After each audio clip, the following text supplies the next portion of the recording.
Welcome back, brothers and sisters. Well, today we are going to be talking about something that quite a few of you may remember and be familiar with. Now, a couple of years ago, all over the internet, people were talking about how all these animals, insects, even ocean life was circling, just going around and around in circles nonstop. And I'm pretty sure now we know why. People theorized, all sorts of different reasons. Now, if you don't remember or you didn't see any of this, let me show you so we have a recap. And then we'll talk about why.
as you can see, these are animals from all over the world that, about 2, 3 years ago, they all started walking around in circles. And, a lot of people have theorized that, this comes from God, and that this is definitely trying to show that, the end is near and everything. And now I do believe, as y'all know, that we are at the end of days, or the end times, right before the tribulations start, not the end of the world, like a lot of people who aren't Christians seem to think we're talking about. I don't think that that's what's causing that. And I'm going to show you another video that shows you what I do think's causing it. Now, a lot of people also had thought that maybe CERN had something to do with it. And this is very, very possible whenever you see what this other video shows. So let me show you this other video, and then let's come back and talk about it.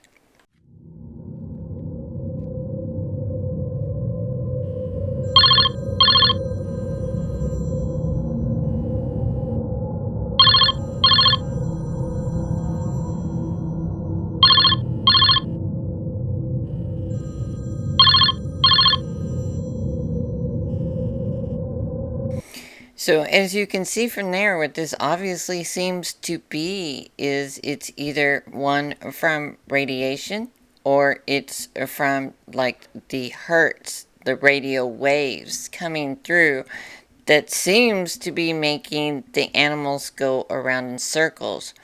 So the big question here is if it's making, insects and smaller animals kind of go a little bit just crazy and go around in circles. What is it doing to bigger animals like humans? What is it doing to us? And as we can see, the world is getting crazier and crazier. And the other thing is, if you notice, this all started whenever all the 5G towers started to go up. Now, CERN could definitely be part of this, right? It could definitely be sending off radio waves, and we don't know. There's no telling what all CERN is doing. But if it doesn't have anything to do with CERN, it definitely could just be from the 5G. I mean, we saw what it just did to the cell phone. It made all the insects immediately start going around in a circle. As we have seen, the world is getting crazier and crazier. I mean, when they're at the point where they can get people in Western countries to actually side with terrorists, side with people who are killing little babies and cutting their heads off, that's when they're going, yes, we've accomplished what we're trying to accomplish, and now to move on to the next phase of their evil agenda, no doubt. But it also makes you wonder, what else is it doing to the brains of everyone? How is it affecting everyone? And what can we do to protect ourselves from this? I think we all know. I think we can all feel that something different is going on. Everybody's got a little more fogginess. It's harder to think clearly. I think we're in a constant battle for, trying to keep our sanity and our wits together. It's harder and harder to think as clearly as we used to be able to. People are getting sick very easily. And just in such an incredibly short amount of time. Look at what people have turned into, and they've turned against. They've turned against all the morals and freedoms and liberties. They're fighting against what is good for them. They're fighting for their own enslavement. And I don't know how else to say that's possible, except I think that there's multiple things that they're throwing at the general public beyond just this. So if you haven't seen this video right here, go take a look at that one, because this one talks about the magnetism and shows how it is affecting people. And now this one is verified. This one's actually happening. It's been tested. Of course, as usual, they tested on soldiers first before possibly deploying it upon the general public. But we know that they have admitted that it did work. So you definitely want to see that. But let me know what y'all think about this. I had seen this about, the animals going in circles a couple years ago, and I was like, wow, that's weird. I wonder what's causing it. Then when I saw this video, I was like, well, that's exactly what they're doing. Except, just on a bigger scale. And as we see, there's just more 5G and more 5G going up every day. And they know, they've been testing the radio waves that's coming from them. Say they're at dangerous levels, the radiation waves are coming out of there. And I've seen other stuff saying that they can actually pinpoint from one of those towers one person out of a crowd directly that they want to affect. And even how they want to affect them by the different hertz that they send. Okay, now if you haven't yet, please follow me, please subscribe to me, like and share, and leave me a comment. I really appreciate it. It helps me out a lot, and it helps get these videos out to other people, which I'm working very hard on, and I appreciate y'all very much. Please just take a moment to subscribe and follow, and leave me a like. I appreciate you all, and I will see y'all in the next video.